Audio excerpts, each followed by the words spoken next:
శ్రీమతి అరిగపూడి కృష్ణకుమారి ఒక గ్రామీణ వ్యవసాయ ఆధారిత కుటుంబంలో పాఠశాల కూడా లేని ఒక గ్రామంలో జన్మించారు. ఆడపిల్లల చదువును ప్రోత్సహించని కాలం అది.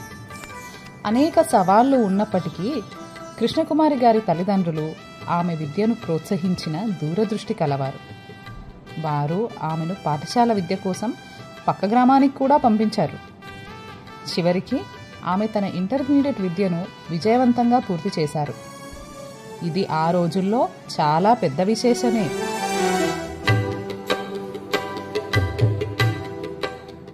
కృష్ణకుమారి గారు 1978లో 16 సంవత్సరాల వయసులో లయన్ డాక్టర్ అరిగపూడి విజయ్ కుమార్ గారిని వివాహం చేసుకున్నారు.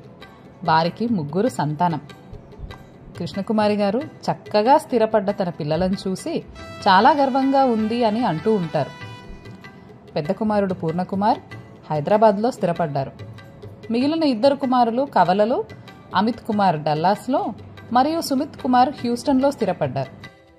సంతోషకరమైన వైవాహిక జీవితం మరియు సాఫల్యమైన మాతృత్వం గురించి ఆమె తన సంతోషాన్ని సంతృప్తిని తరచుగా వ్యక్తపరుస్తూ ఉంటారు.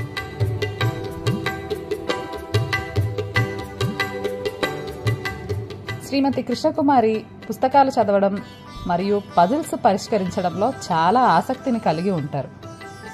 ఆమె స్వతహాగా సమస్యలను పరిష్కరించే మనస్తత్వం ఉన్నటువంటి మనిషి.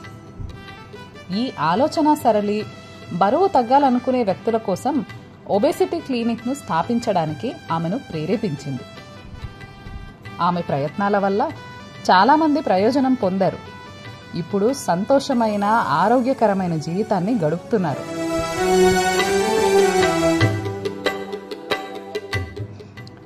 తన భర్త యొక్క సేవా దృక్పథాన్ని అలవర్చుకున్న కృష్ణకుమారి గారు ఇతర అభిరుచుల కంటే సామాజిక సేవకు ప్రాధాన్యత ఇస్తారు. విద్యార్థిని దశలో ఎదుర్కొన్న ఎన్నో సవాళ్ల నుండి నేర్చుకుంటూ ఆమె ఆడపిల్లలకు విద్య అందించడం అనేది ఒక ముఖ్యమైన సేవా లక్ష్యంగా ఎంచుకున్నారు.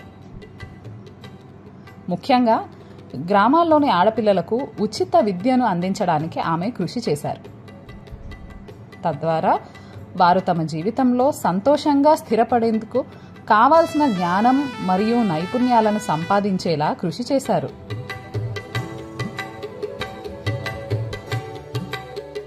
ఉచిత విద్యను అందించడంతో పాటు శ్రీమతి కృష్ణకుమారి అవసరమైన వారికి ఉచిత ఆరోగ్య సేవలను కూడా అందించడంపై గొప్పగా దృష్టి సారించారు.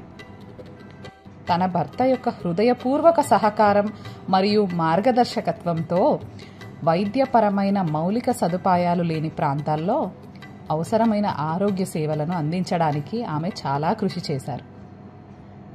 లయన్స్ క్లబ్ సభ్యునిగా తన భర్త చేసిన కృషిలో చాలా వరకు ఆమె పాత్ర కూడా ఉంది. ఆమె అందించిన సేవలకు లయన్స్ క్లబ్ మరియు ఇతర ప్రముఖ సంస్థల నుండి అనేక గుర్తింపులను కూడా పొందారు.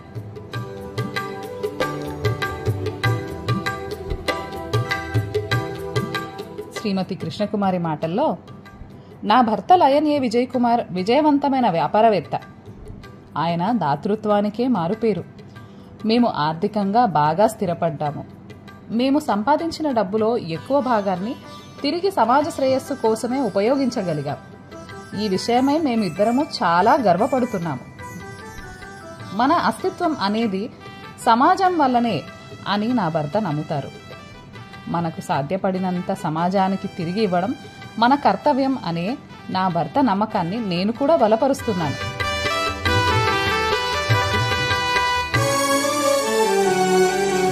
కరోనా సమయంలో వారు చేసిన ప్రజాసేవ గురించి వారి మాటల్లో, కరోనా కాలంలో మేము హైదరాబాద్ నగరంలోని అనేక మురికివాడలలో పిల్లలకు వృద్ధులకు ఆహారం అందించే ప్రాజెక్టును చేపట్టాం. కరోనా ఆంక్షల దృష్ట్యా ఆహార పంపిణీకి ఎక్కడా పోలీసులు అనుమతించలేదు. ఈ సేవ కోసం ప్రభుత్వ ఆమోదం పొందడానికి నా భర్త నేను చాలా కష్టపడి చివరికి అనేక కాలనీలలో ఆహారాన్ని పంపిణీ చేశాము. కరోనా సమయంలో విజయ్ కుమార్ కృష్ణకుమారి దంపతులు చాలామంది కళాకారులకు కూడా సహాయం అందించారు. ₹1 కోటి వరకు ఆర్థిక సహాయం చేశారు. ఇలాంటి సహాయం పొందడం కన్నా చేయడం చాలా గొప్ప.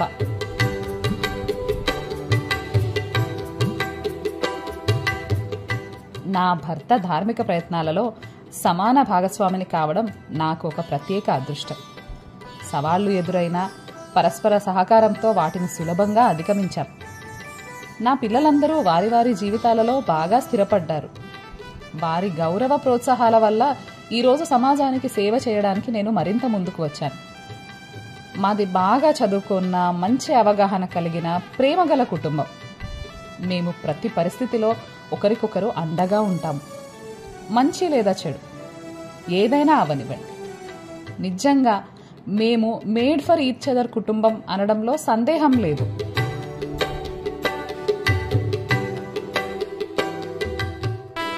సమాజంలోని అభాగ్యులకు సేవ చేయడం ద్వారా మనం పొందగలిగేది చాలా ఉందని, నష్టపోయేది ఏదీ లేదనే బలమైన నా భర్త విశ్వాసాన్ని నేను కూడా పంచుకుంటాను. సమాజం తన మద్దతును మనం అనుకున్న కార్యసాధనకు అనేక మార్గాలను అందిస్తే తప్ప ఏ వ్యక్తి అభివృద్ధి చెందలేడని నేను పునరుద్ఘాటించాలనుకుంటున్నాను.